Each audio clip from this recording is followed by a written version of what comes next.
of the Harvard University Center for the Environment. And it's my pleasure to welcome you here today for this conference.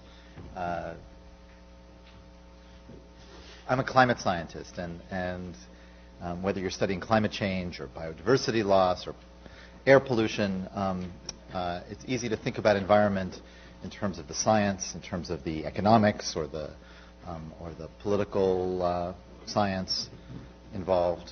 And sometimes we forget that all of our decisions about environment involve values, are deeply immersed in our sense of culture, and therefore many different perspectives are important, including history, our literature, religion, and many other areas in the humanities that sometimes get left out of environmental discussions.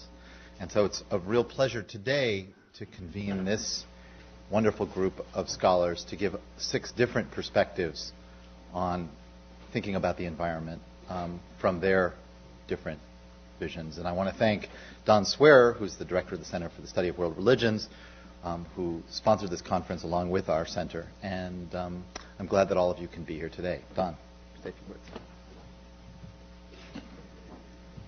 So let me add my welcome to Dan's on behalf of the Center for the Study of World Religions. And likewise, a special thanks to Dan. It's been great working with him, and Larry Buell, who is one of the organizers of this as well. So without their leadership, really this wouldn't have happened. So we're delighted. And I would like to especially thank the center's staff, especially Rebecca Esterson, who has been in touch with probably each and every one of you, in fact, in terms of reservations, for stage managing all of the conference arrangements, and they have been considerable. So the Center for the Study of World Religions has had a longstanding interest in religion and ecology.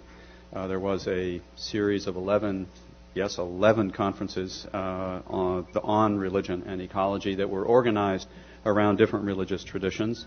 And one of our speakers today, Mary Evelyn Tucker, was one of the co-organizers of those conferences.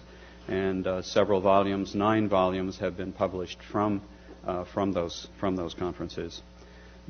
We've continued the interest in the environment at the center this year. We've had a thematic programming around the theme religion, ethics, and the environment, and this particular conference is really the highlight then of that theme.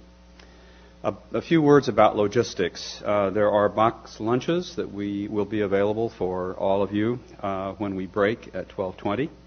They're available in the Braun Room. If those of you who don't know Andover Hall, the Braun Room is at the end of that long hall. So you're welcome to take a box lunch and eat it there, or in one of the classrooms that would be available for you to sit in off the hallway or off the lobby.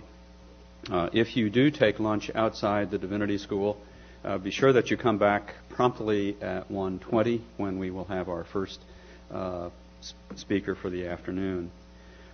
There will be bottled water available in the lobby during a short break at 10:40, and there are bathrooms as you go down the hall, down the steps. Bathrooms are available in the basement. After the entire day, there will be a reception, which will be held at the Center for the Study of World Religions, which is just across the street. It's a low 2-story building that looks a little bit like a motel, but it's actually the Center for the Study of World Religions. So we're honored today to have such a distinguished group of speakers. Individually and collectively, they'll be challenging us to think both creatively and substantially about the environment from a variety of humanistic perspectives: literature, history, religion, philosophy, anthropology, ethics, and what these perspectives can bring to environmental studies in our colleges and universities.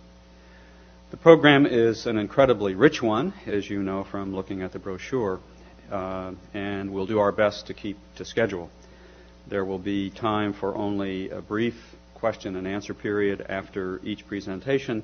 But as you know from the schedule, the conference will conclude with an hour panel discussion with all of the speakers who will be up here at the table for you to ask questions and for there to be discussion. The conference brochure, which you have in hand, offers, as you know, a fulsome description of each speaker. So For interest of time, let me keep my introductions very brief. I'll just say a brief word before each speaker speaks.